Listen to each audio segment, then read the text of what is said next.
My name's Tanine, and Tanine Ernest Williams, and I'm a proud Gunditjmara, Bindal, Yorta Yorta, and Torres Strait Islander person. Um, I am going to be hosting today's yarn about safe and inclusive practices for Aboriginal and Torres Strait Islander LGBTQIA plus people. And I wanted to start off by acknowledging the traditional custodians of the land, the Wurundjeri people, and I want to acknowledge that their sovereignty was never ceded, and I want to acknowledge their elders and any elders that may be listening as well and participating. I'm going to be asking the panelists a number of questions, and then at the end of our discussion, there'll be time for some questions. What we'll do now is, if we can get the panelists to introduce themselves. Denise, did you want to go first? Hi, I'm Denise McGuinness. I'm a proud Gunditjmara, Wiradjuri, Yorta Yorta woman, and I currently work at the Victoria Aboriginal Health Service as Community Engagement Officer. Jay, did you want to go next? Yeah, so my name's Jay Johnson. I'm an Aboriginal man from Echuca, so that's Yorta Yorta country. So I recognise my connections to Yorta Yorta, Gunditjmara, Wiradjuri, and my extended family connections to Wemba Wemba and Bidwell. I'm just here as a community member today. So, thank you very much for the opportunity to participate. Crystal. Thanks, everyone. My name's Crystal McKinnon. I'm a Yamatji woman. I'm coming to you from Wallarong country today. It's like slightly south of Wurundjeri country. So I'd like to acknowledge whose unceded lands I'm on and thank them for having me here. And I'm a research fellow at RMIT University. So thanks for having me and thanks for organising, Tani. All right. So I love to start off with a nice chill question, just to get us started off in the event. And I think when we go into difficult conversations, particularly ones around family violence, I think we really need to remember, like, what things do we love about being the people that we are. So I wanted to ask you all, what do you love about being a blackfellow LGBTQA plus person? Are we going by age or no? If you want to. Hey, well, I'm the youngest, so I'll go last. Go on then, Crystal. No. Don't put me in it.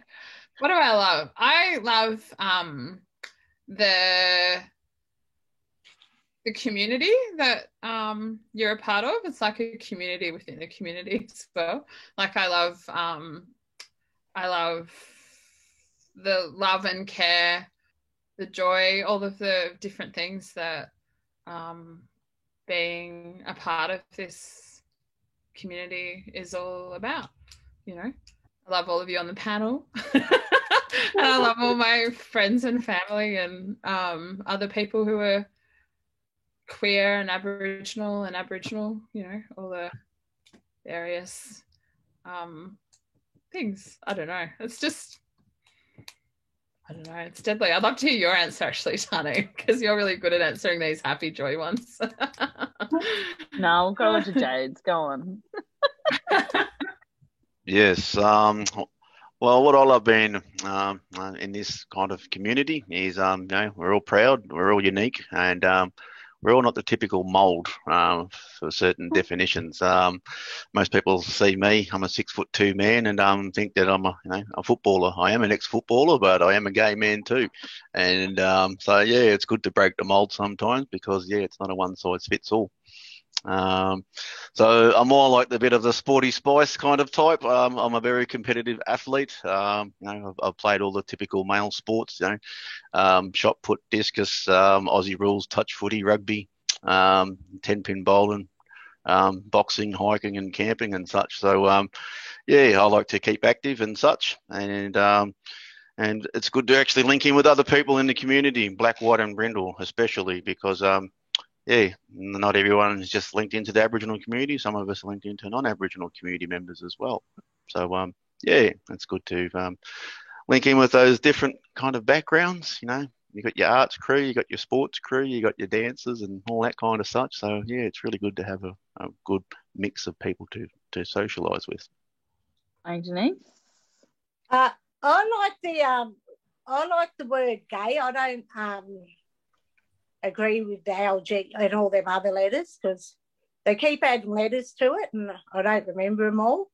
But I like to identify as a proud gay woman, and I'm comfortable who I am, and I feel like I'm respected in the community because I get a lot of younger ones that confide in me and want to yarn, and and I like the events that we hold together and inviting, the general community and family. Yeah, just proud of who I am. And like, what strengths do we have as like a particular community that we're all a part of? Because like we like exist in like we're in the same community, but we also like have our own community within that. So I really want to talk about like what strengths do we have, and like in that how we can, how we support each other and how we are with each other, like just being around. I think we got a great sense of humour, like a lot of us. Some haven't, not all of us. And we all bring our different talents, like Jade said, like Outback used to be the main event during NAIDOC, like it was bigger than the ball, and you had, waiting list and all like that. And just to provide that social event during NAIDOC was one of the biggest things I look forward to. Be the only time I'd really go out. Do you have anything to add? Crystal or Jade? Yeah, or probably that comfortable space. Like, we catch ups and like I'm close to a lot of my gay friends, and I feel I can trust them, and we just got that different connection because we understand each other. Yeah, I like to think that it's a bit of a strength in numbers. It always settles my spirit to know that we're meeting up with other mob around the metro or regional areas, with other gay, lesbian, bisexual brother boys and sister girls, and especially for those out there who have other titles that we haven't mentioned today. So yeah, I really do appreciate the cultural diversity. It's our best strength that we have to offer to the wider community, because you actually find the majority of us LGBTIQ plus mob are actually working straight business in straight politics. So we actually have to put our business on hold for a lot of the times. So it's really a deadly opportunity to actually catch up on those kind of nights and actually speak about our topics instead of having them put them on hold for so long, dealing with other societies' issues, and to actually speak about our own cultural diversity events and community gatherings and politics. Because sometimes we get a bit snowed under with our own work, and a lot of that stuff gets put onto hold. Just like only Denise mentioned, the Pride Night during NAIDOC week was one of the biggest events that I actually wanted to look forward to, because, as I mentioned, there was strength in numbers. You could go there and be yourself and not have to be ashamed about it. And I was actually encouraged to be more about, to be more of myself, as opposed to putting it on hold and hiding my personality, so to speak. So yeah, I really do appreciate nights like that, and I'm actually looking forward to seeing more nights and events like that happening in our calendar as well, and to actually have our straight community sponsoring those events as well. I'll let someone else talk, because I could talk for ages about all of the dot points raised. Yeah, those spaces are really important to come together and be with each other and celebrate or have a yarn or do all the different things, the kind of nights out, and then also events like these and other events too. Yeah, they're all really important spaces that help facilitate kind of community and support. And one of the things that we do is support each other, and new people coming in or coming out or that sort of thing, and having other blackfellas and also older people to talk to, I think really helps younger people too, and helps them not feel alone and be scared and those types of things. So yeah, those sort of spaces are really important for those kind of healing and caregiving and support that our community does with each other anyway, but within the queer kind of community, you know, Aboriginal queer community, there is that other added thing that goes on that people have. Like, I know people, like I do, and I love the different generations too, like younger and older, and the way that we all love and support each other. And anyway. I've forgotten the question, sorry. You're right. I was going to jump in and just talk about, like, you know, me as like the youngest person like on this panel, but like as a younger person, seeing everybody, like all of you, as being like open and queer, just like made me really proud to be like a Black queer. So it is so important to have that in our community. So that means that like we can access services. So like Denise, for instance, you're at bars and like you've been there for such a long time, and you just imagine like the people who would know that they would feel safe because you're there, for instance. So like having people in these in like the spaces that you work is really important. We're gonna get into the into the family violence questions now. And I wanted to talk about like what we see, like what we've seen in community. And have you seen like family violence in the queer community, and what does it look like? Because we've had, you know, a lot of services are going to be in this training, or in this webinar, sorry. And we really want to capture what family violence looks like in the queer community, because people like have an assumption, and I really wanted you to talk about, you know, what does it look like, you know, in the queer community, like Black queer community, whatever, so that people can better support queer Black followers. Okay.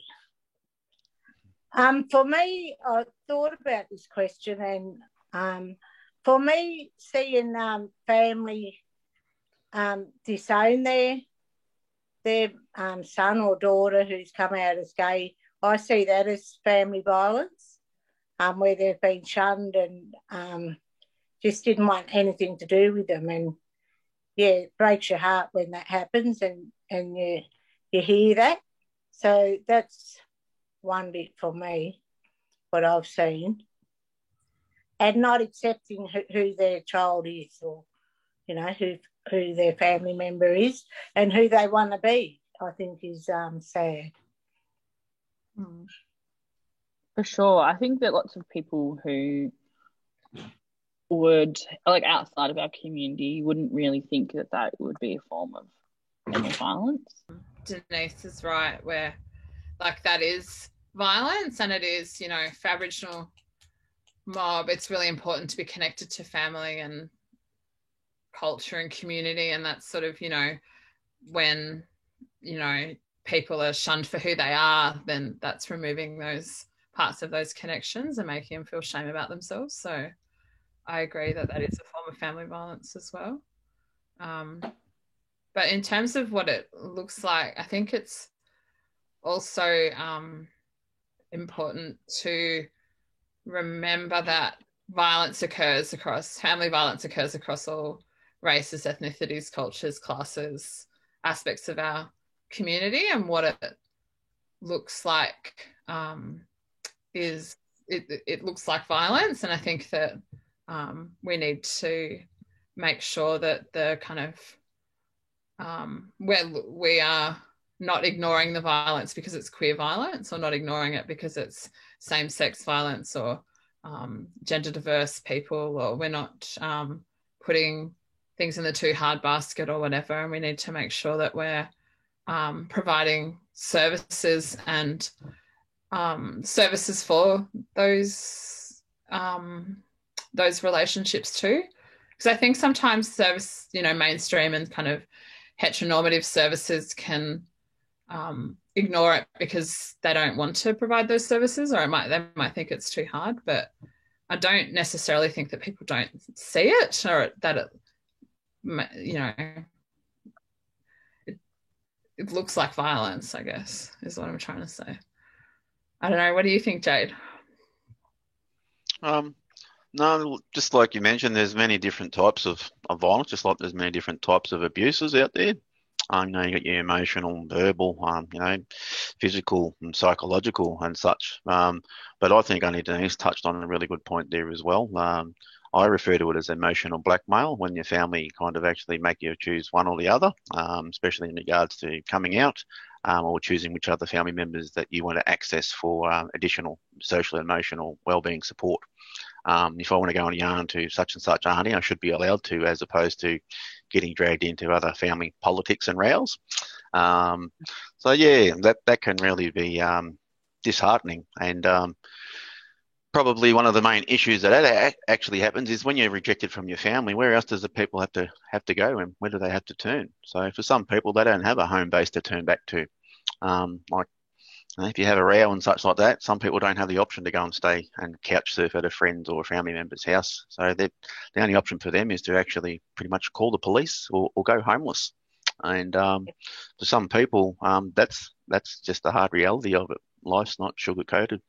It's got the other nitty-gritty kind of stuff that's out there as well. And probably my advice to young people out there is, you know, before you actually do go and start a relationship, make sure you understand your actually full rights, your human rights, you know, especially within the workforce, especially within the legal system as well, you know, because the majority of people who have moved from rural and country areas come to Melbourne. And they come here for various reasons, some for anonymity, some to get away from their family violence, and some to actually just start a new life and celebrate their independence as coming young people in the big city. I know I did, and it's quite daunting coming into the city and then adjusting to city life. As opposed to life in the country areas. So seeing that emotional abuse or, you know, something else, you know, couple row and such like that, that was a, you know, couples row. Like, yes, it happens everywhere, but unfortunately, what is acceptable in one family or community is not actually acceptable in another. Ultimately, family violence is, you know, someone harming another person. Unless you've got the world's best, you know, self-defense skills out there, I recommend people to actually contact the police if you're actually going into that situation, because yeah, for some people, they don't have any other mob to come and back them up, or family members to support them, pick them up. Yeah, so if you ever feel fear for your safety and your well-being, please call the police, guys, because unfortunately, that's the only option for some people. And at some police stations, they do actually have ACLOs, or Aboriginal Community Liaison Officers, as well. But then that comes a bit of a privacy and confidentiality issue. If you're going to access them services and then people know your mob, then are they going to tell your extended family? And which kind of leads on to some other different, you know, scenarios, because everyone's story is different and unique, and so is the circumstances on the way they self-determine how they solve those problems. But yeah, ultimately, I really think that yeah, it's not a good thing to see family violence in the community, and you know, in all honesty, I don't like violence. So if I seen a brother boy walking around with a black eye, instantly I'd ask him away from everyone else, not to put him on under the spotlight. Is what happened? Are you okay? Because some people who are in those situations may not be able to talk, because you don't know who else is in the audience out there listening and on watching, because someone's always watching and listening. And for some people, they don't fully disclose what's actually happening because they fear of retribution from family and community. They might lose their job, they might lose their home, they might lose their car. There's a whole variety of reasons, but yeah, I just hats off to people out there who have actually gone through this before, and have some extra information and support for the young ones out there, and even for the old ones, because sometimes some of us only know what we only know, and unfortunately it's hard to come to terms with those things, especially when you're addressing your family issues along with your partner and their partner's issues as well. That's what I mean. I'll talk all day about this, guys. I'll take a step back. Right. Like, I guess because you're talking about like support systems, and I think I really want to touch on like what like support can, like we do to support each other. If or like what advice would you give somebody if they need support in a family violence situation? I'd say talk to someone they trust and respect, and that's the first step, and that's the biggest step, even acknowledging that they are in that situation. And that person needs to ask the one in that situation, for permission to seek services, because otherwise you're seen as breaching their confidentiality. But then if their life is at risk, then, you've got no choice. But they're actually reaching out. So, yeah, they want help. And one of the places I've referred people to is the Mind Equality Centre in North Fitzroy. Yeah, they've won a few awards, health awards for counselling, and the family violence hotline number. Crystal, do you have any? If someone came to me asking, obviously we'd check if all of us would check if they were safe, and then talk to them about the different options that they feel comfortable with, like whether it's talking to a family member or ringing Safe Steps, or talking to different organizations with the supports in place, and kind of developing safety plans. And like it's difficult because I know that a lot of people, and rightfully so, don't trust police, and we see often there's the issue of when people ring police, they can get arrested themselves, and they're the ones who are actually asking for help. And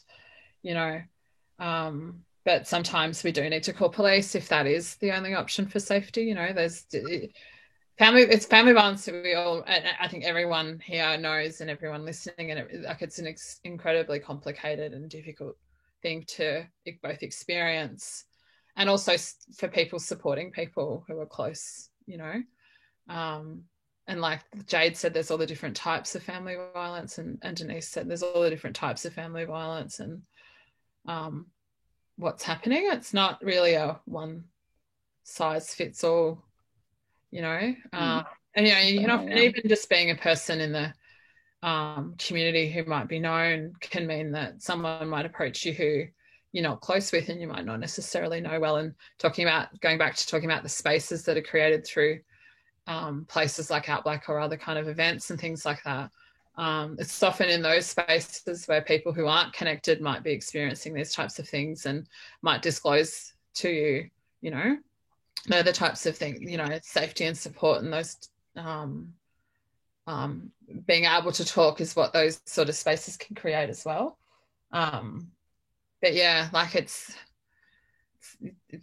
is difficult, but one of the things I think services themselves should do is make sure that they are up to date in training around supporting gender diverse and sexuality diverse and GLBTIQA plus communities, like knowing about different genders and different sexualities and pronouns and how to talk to people and relate to people, so that their experience when they're accessing help isn't going to be further traumatizing and enacting further violence upon them when they're asking for help, like through whatever it is. And Aboriginal community organisations too, I think, can do that as well. But yeah, sorry, I'll keep rambling like Jade as well. I keep going. Hope that all made sense. Sorry. No, completely. And like I think we kind of led into, the next question was what stereotypes out there affect our mob in not being believed. And I think, an example I'd use is that like the masculine person in the relationship is more likely not to be believed, or or like not and like not seen as a victim as well. So how can we what stereotypes are around that affect our mob? So stereotypes around what? Around who's not going to be believed in a relationship. Oh, okay. Yeah. And in a queer relationship. Yeah. Actually, times when I've actually helped another couple, I've lent my phone for them to ring the police, and when the police rocked up, the first person they seen and rushed was me. And I was taller than them, I was bigger than them, and they didn't ask me any other questions other than, "Hang on, you're over here, mate. We got to talk to you." And I was like, "Excuse me, I'm the actual gay friend that's actually you're using my phone to call. I actually used my phone to contact you guys." And they're the couple that's rowing over there, and when you're just approaching me, like they were ready to draw battens and bloody everything on me because I was just standing there in shorts and singlet, and instantly they just thought, "Oh, look at the guns on him," and it's just like, well, far out. How's that for breaking down the stereotype? I'm the actual person that instigated calling the police to make sure my friend was actually safe, and then I get blamed as the perpetrator. I'm just going to add to what Jade said, where you asked a question, Tan, about like the way that police may read a situation or whatever, in terms of gender and who's perpetuating violence and that sort of thing. It's the same as like what Jade's talking about, like the stereotypes with racism in terms of him being the big black Aboriginal guy, so therefore must be the perpetrator of violence in that situation. Like, how do you can't really, there's a lot of, that's why CLCs and the legal services, were created to begin with because of racist policing. And, and I think it's the same type of thing you're talking about in terms of stereotypes of masculine presenting people being the ones that are perpetuating violence. And like, I don't know what you can do about that other than to have a safety plan about calling police. What is the safety plan? Like, I know, I laugh when I say that, but I'm actually quite serious, like if you're going to call police and that, there's a risk about you being treated in a racist way or whatever, like, what do you do if things go bad? Like, it's worth considering having those plans in place. I think anyway, around, because, we know that they often end badly and violently and all the rest of it. Anyway. Yeah, I think particularly like, like what things can, like, I think putting in safety plans, like in what you can do, what are the steps beforehand, even before contacting police? Like, what are the steps? Is there someone that can come pick somebody up or whatever, if that's going to be an issue, because we know the history of police in our community. So yeah, you brought up some really good points there, Crystal. Denise, did you want to say anything? I just think I was thinking about this before. The ones that say, "Oh no, she's the man in that relationship," like, and I hate that because you're two women in a relationship, and they go, "Oh no, don't go getting involved. That one's the man in the relationship." So yeah, it just annoys me. Yeah, and that's like, the question is who's the man and who's the woman, in the relationship, and just like those are like such outdated like thoughts and like Well, stereotypes. that's so true, because unfortunately there's some couples out there that are versatile as well. So you're actually stereotyping those people to think that one of them's feminine, one is masculine, when actually they both are. Exercising both. Two spirits. It's actually referred to in other countries as well. You're acknowledging and accepting your masculinity and your femininity. So it's just, it's really a different. It's really different. It's not a one size fits all approach, and especially just in regards to just terminology, how people are actually referred to. Like Crystal mentioned it before, in regards to, well, some people actually find it offensive actually being called the wrong title or assumed the wrong title as well. So there's a whole plethora of things that can really make or break a situation and such. But I just wanted to go back to in regards to the police as well, because unfortunately, for some people out there, in some communities, they have really good programs and some actually don't. So I recommend that people actually out there get familiar with their local police services and the actual Aboriginal community involvement. Usually there's a CJP or Community Justice of the Peace that's also associated with the police, because that's what's actually happened in a lot of different community areas. There was a need to break down those stereotypes and actually to have local Aboriginal people representing our mob, especially in regards to when someone is picked up or by the police. I was lucky and very fortunate that my mum and dad drummed it into my head: if the police pull you up, it's unlawful. It's illegal for them to lock you up without contacting the CJP. We have to know where you are.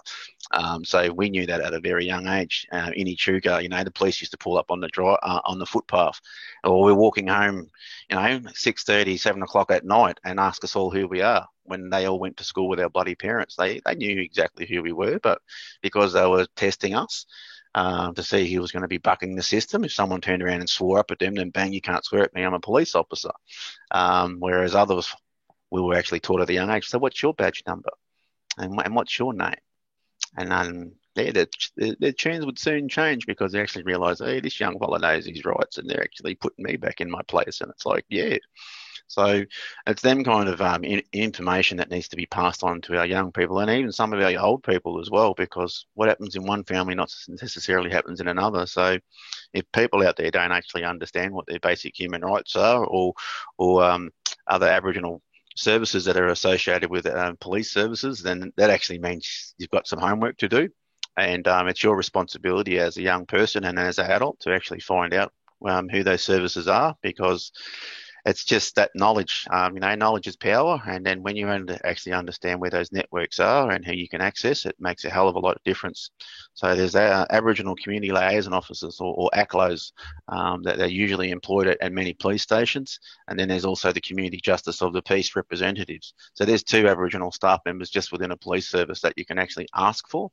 And even then, unfortunately, you might be asking for that cultural support, but you're actually looking for gender and diverse sexuality support from someone else. It's good if there's actually an Aboriginal gay man employed, or a gay woman employed in those roles as well, because not everyone wants to speak to the same sex. Some women want to speak to a man, some men want to speak to a woman. So there's got to be, it's all about options and multiple access options. We've got still a long way to go regarding, we only celebrated our, equal rights for, marriage, not even under 7 years ago now. So there's still a lot of the policies and procedures and legislation that needs to be changed in different organisations.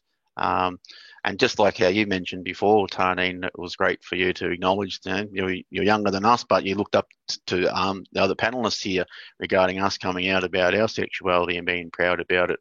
And that's what we want our young ones to be proud about who they are and where they're going, and to actually know about what access options they can have when they actually fall into a family violence issue. Because in some families, it's actually deemed as that's normal. You don't ring the cops. You're labelled as coward if you contact the police.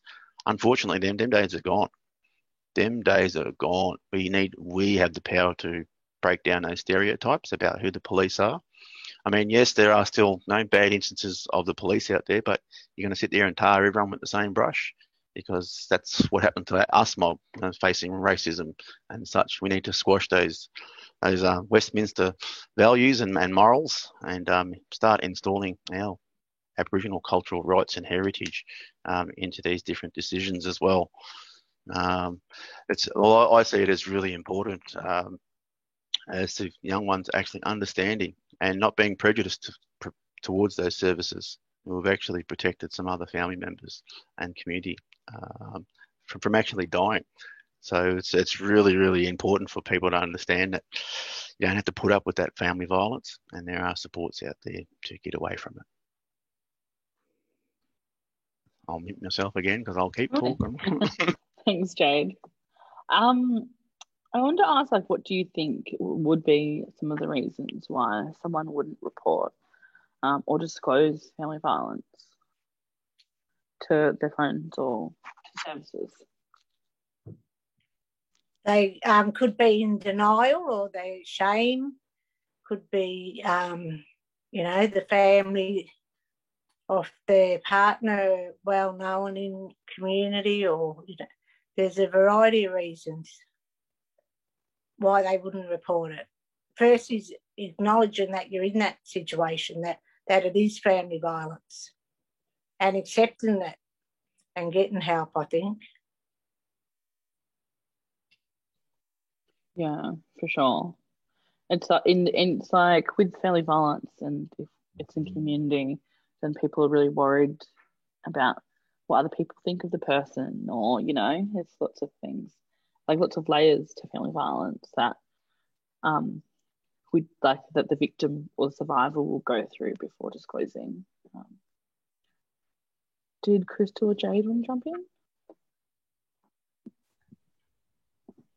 No, I don't have anything else to add. Jade? Yeah, I'd see that as a big thing in regards to the privacy and confidentiality. And some people may hold other positions in power and such like that, and unfortunately, when other family members find out, you can't help the way other family and community will react. So it's actually placing themselves at more risk. Actually reporting it. For some people, it's actually it actually closes doors in regards to what might have been acceptable in one family, and now you're reporting it officially. It can really impact you. So some people could lose their house, they lose their employment, then lose their social networks, actually be denied access to their family. So more of that emotional blackmail. You don't talk to them, or you talk to me, and that kind of stuff happening. But also, in the end, some of us mob are that strong and staunch and resilient. We don't need that bloody hassle of reporting it. We can just move on and start our lives somewhere else. But that's for some of us. Not everyone has that opportunity. So hence the reason why some people will report it or disclose it.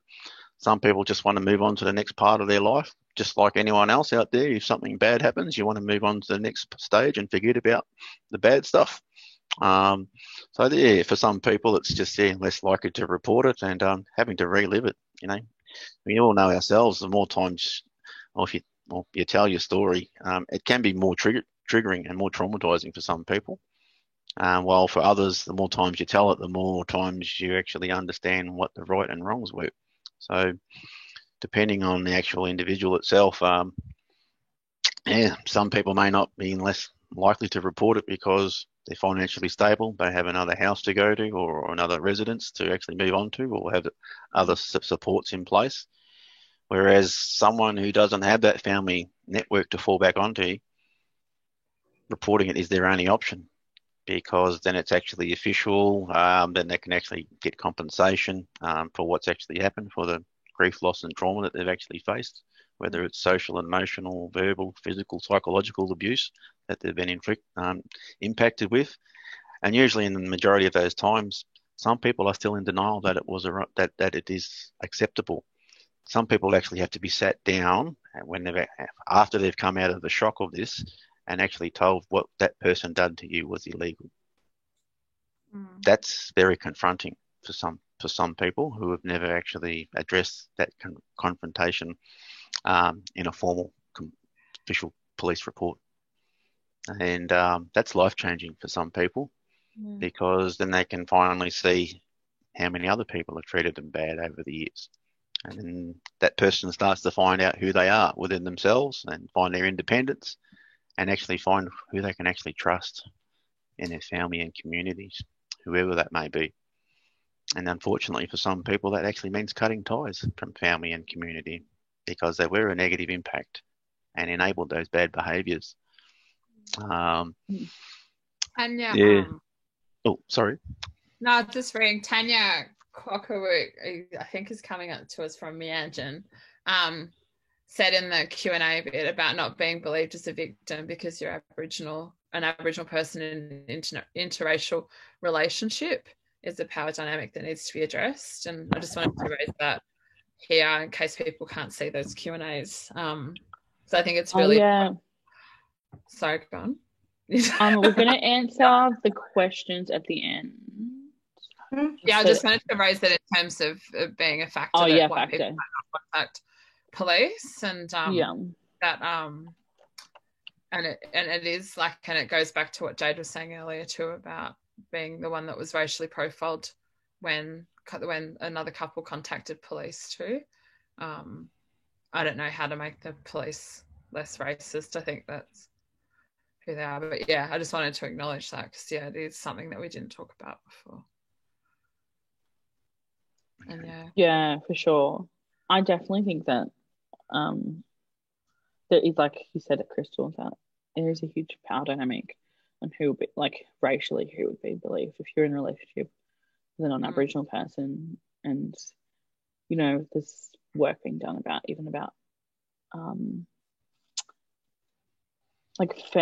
family violence, like men even use, like in heterosexual relationships, men using family violence intervention orders, and how women are being, like, ending up in prison because of that, and and how they're using the system, like, even though the woman is not the primary perpetrator, that the man is the primary perpetrator, and that they're using the system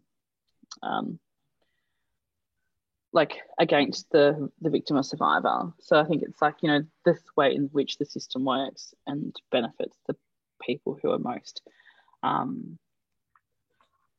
oppressed by it. And I think that that's definitely happens within, a relationship that you'd have with an Aboriginal person and a non-Aboriginal person, for sure, particularly if that person's white.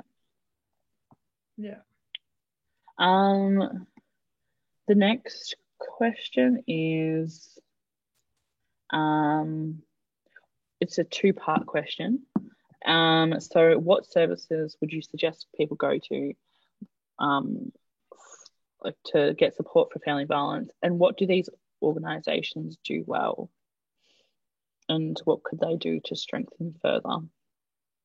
I was just thinking about this one. When someone's come to me to access services, I normally use that Ask Izzy, that new app out, and you find services in your local area. And if they want to, if they want to go to another place because they know that there's a Aboriginal worker there that they mightn't be comfortable with, I'd go with them on the appointment. Say to CASA or that Mind Equality. They're the only two I've used so far. Hopefully you don't have to use many more. But, yeah, I think the health service would be a good place because you got the option of accessing an Aboriginal health worker, male or female, to go along with them on their journey. Definitely. Yeah.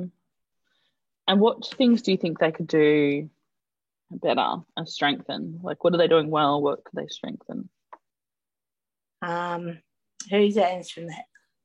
I think cultural awareness training is needed, and no assumptions, that that she's a he or he's a she, and just non-judgment services, and a dedicated worker that is really sincere and that understands what position they're in, not just anyone. And who knows the community. I think having Aboriginal identified positions in some of these bigger places would be great, even at bars and some of our other ACCHO services. We've got to start somewhere. Mm-hmm. Yeah, I think earlier, I think Tanya, you were talking about, like people knowing that Denise is at VARS and therefore knowing that that's a place where a gay woman was working, so I think one of the, and that therefore flagging, I guess, to people that VARS is a place that people can, young or old, whatever, gay people could go to. So I think one of the first things that places need to do, mainstream orgs need to employ Aboriginal people and employ Aboriginal queer people, and Aboriginal orgs need to employ Aboriginal queer people. That's the first step, I think, in terms of, and then once employed, you need to do the organisational change to support the people in the positions. Mainstream orgs need to make sure they're across. If it's not a queer service, then needs to make sure that they're across both, queer training and then also Aboriginal training to make sure that their organisations are safe and not violent for people to work in, I guess, and also that there's accountability and structures in place that people can, speak up if something's happening, or workers can speak up and know that their voices will be heard and that they can affect change to make the organisation better. Because to me, you've got to employ people, but then you've got to make sure the places are safe places for people to work, and that, we know that people are going to experience racism or homophobia or transphobia, all these types of things in these places. That's the reality of the world that we live in. But what are we going to do, and how do we deal with that, and how do we make sure that people feel safe enough to speak up and safe enough to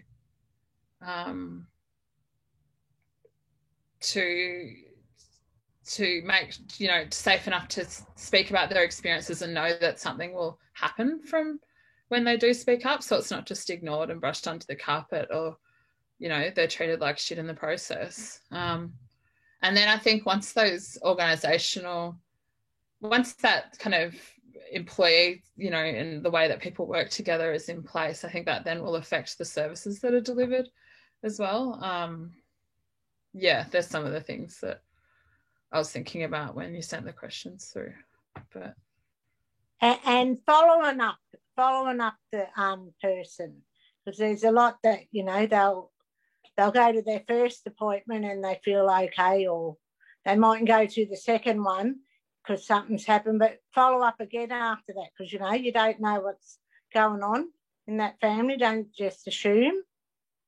And also for the Aboriginal health workers to follow up and build a rapport with the one who's affected. Well, I kind of agreed in regards to that continuity of care that kind of really needs to happen for some people.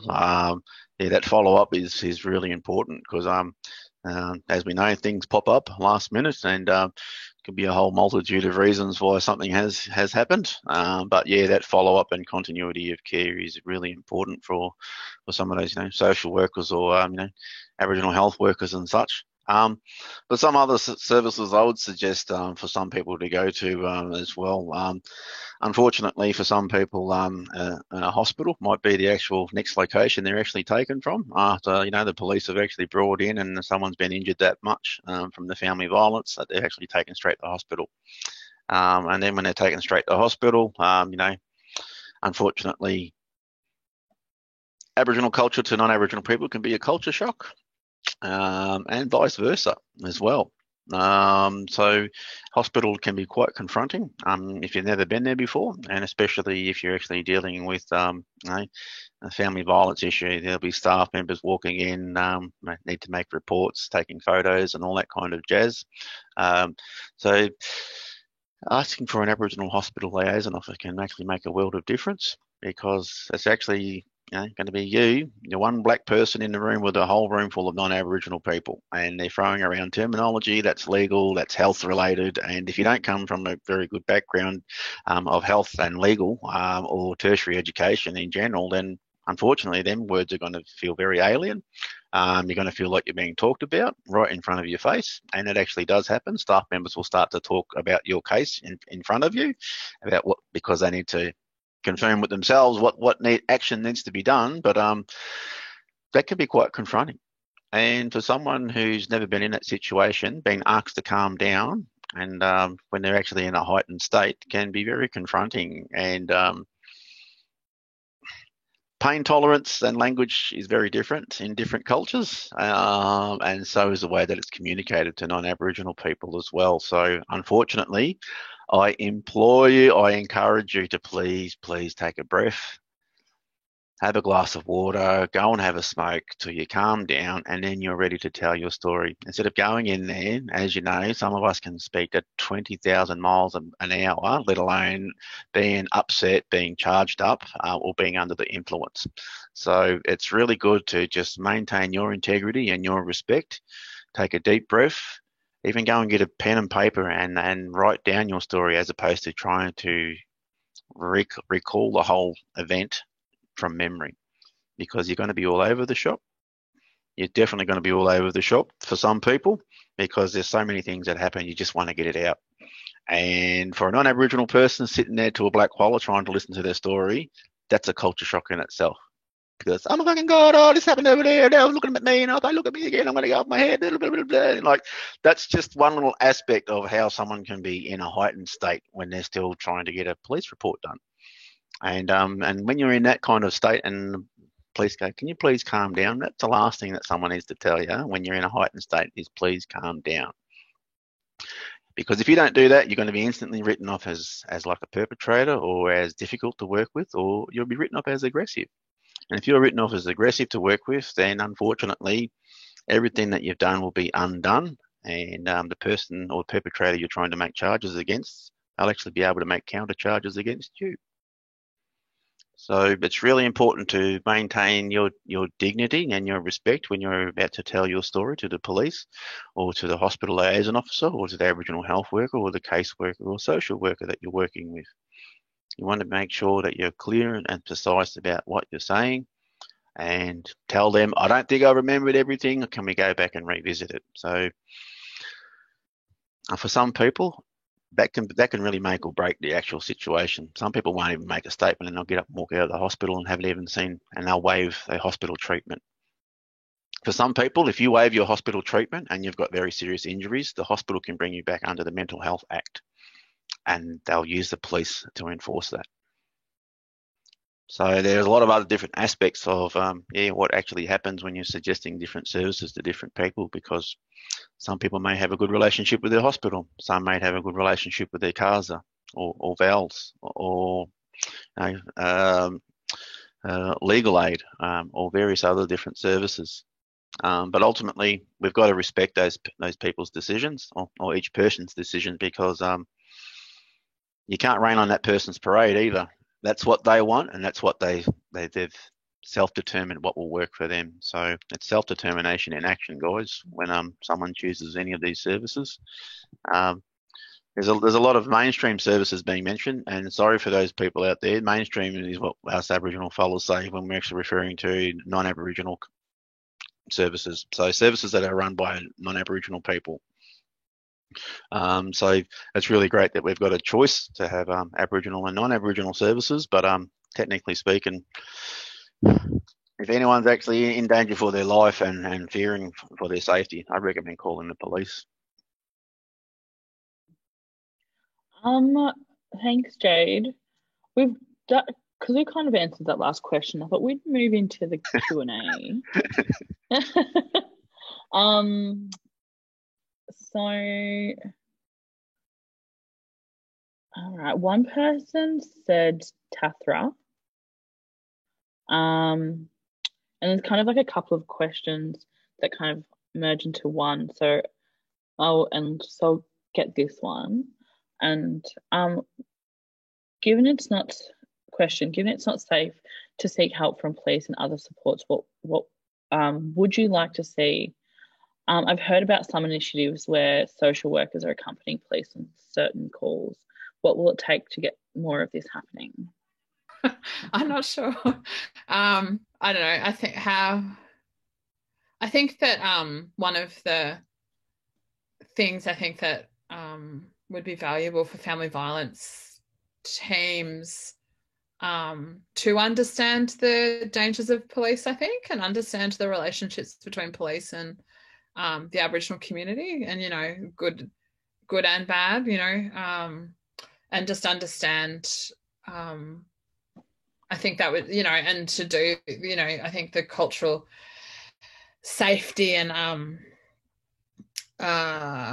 you know, it has to extend to that as well. I think, you know, that would be one thing. And so therefore, hopefully they would understand that attending police or accompanying the people that they're working with to go to police stations and doing that extra mile in support would go a long way to helping that person access the support that they need and get the things in place that they need to live the life they want to live, or to make the steps to live that, you know, make the steps that they need to make in their life. You know, yeah, I'm not sure how to answer that. Just, yeah. Yeah, I do. Yeah, just to say that I do think that the kind of, yeah, the cultural, the cultural safety stuff extends beyond, you know, what it is to be Aboriginal and that sort of thing. It's knowing the Aboriginal services in your area, knowing what those services provide, and then knowing the history and the relationships between, you know, not only police but also welfare, and, you know, knowing that there's risks to, if there's kids involved, you know, in the relationships, that there's might be risks involved with, you know, welfare or DHS or whatever it is in your state. When someone, that might be a fear that people have in terms of accessing police. And, you know, I think if you've got those sorts of history and local knowledge, then that will only make you a better social worker and a better able to provide the best supports for the people that you're working with. Sorry, that was a bit of a long-winded answer, but hopefully that gets to what the question was asking. Someone asked, do they find that services sometimes perpetuate family violence? I'm sure that they do.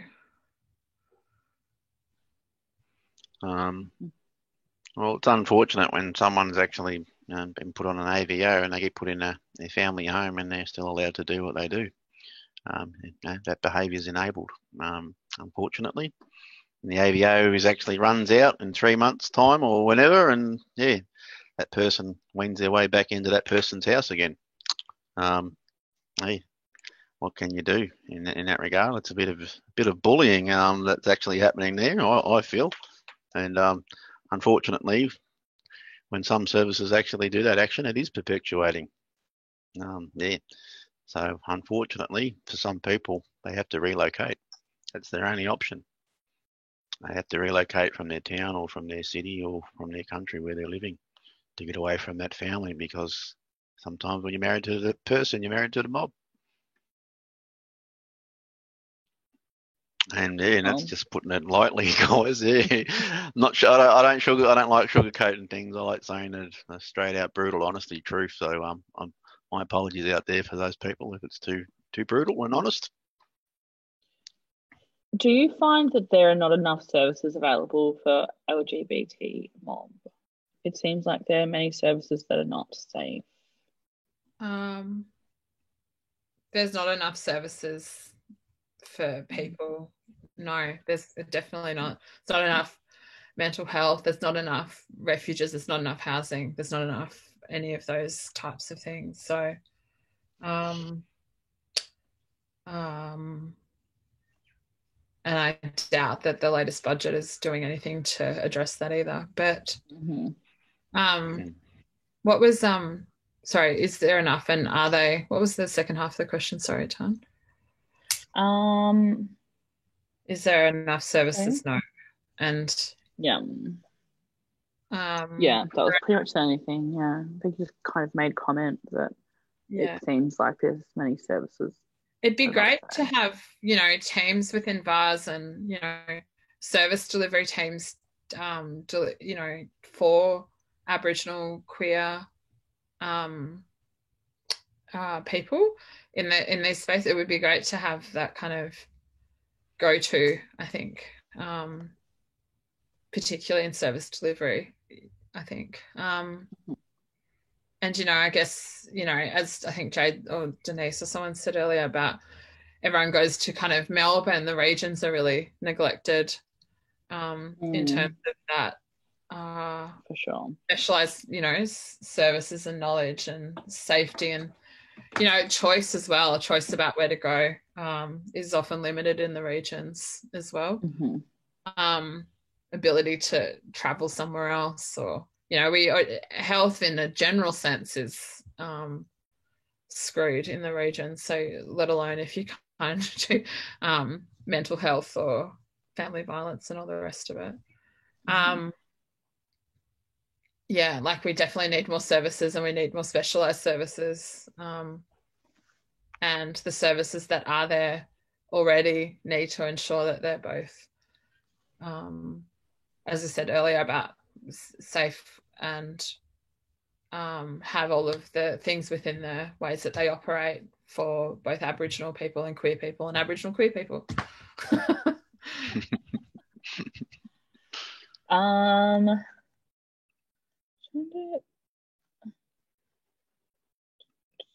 Sorry, it's the first time I've done the Q&A thing, and I'm just trying to figure it out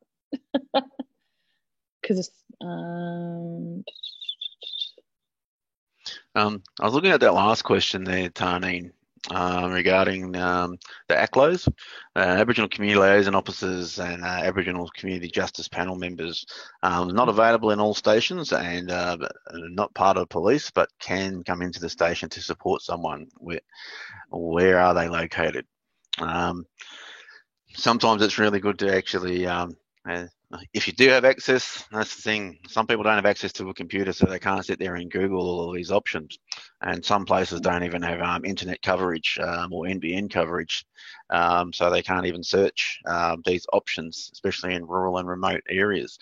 What I would actually recommend is if you do have a chance to speak with the police, is to actually ask who the actual other local Aboriginal community ACLOs are in your region, not just within your town area, because then they'll actually give you some options as well.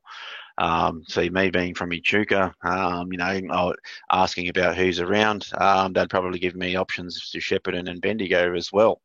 And there's two different areas. And for some places, it's just two different options because I might be related to someone in Shepparton, but not in the Bendigo area. So therefore, it actually provides me with some option. That's not necessarily going to be the case for everyone in every local town and community, but it's an option to actually see what's around in your local region, because sometimes it's actually good to know that you can pick up the phone and speak to someone in another town and they don't live in your local area, so you're not going to cross paths, and you know what I mean. Things aren't, that confidentiality and privacy will still remain, and you'll pretty much sometimes never be challenged about it in that regard, because you'll never cross paths with that person and you're not in the same social networks or circles and such. But yeah, it can be really different for some people in different areas, because some people just don't have access to those other regional areas, and sometimes it's good to actually speak to one of the state programs or contacting the state organisations, and they'll actually tell you where the other different locations are. Because in some places they just haven't updated their websites, and that could actually have someone around in your local area that you're not sure of or don't have the contact details for. I'm just going to take this last question. What sort of rights do you feel young people should know about that you may not have known.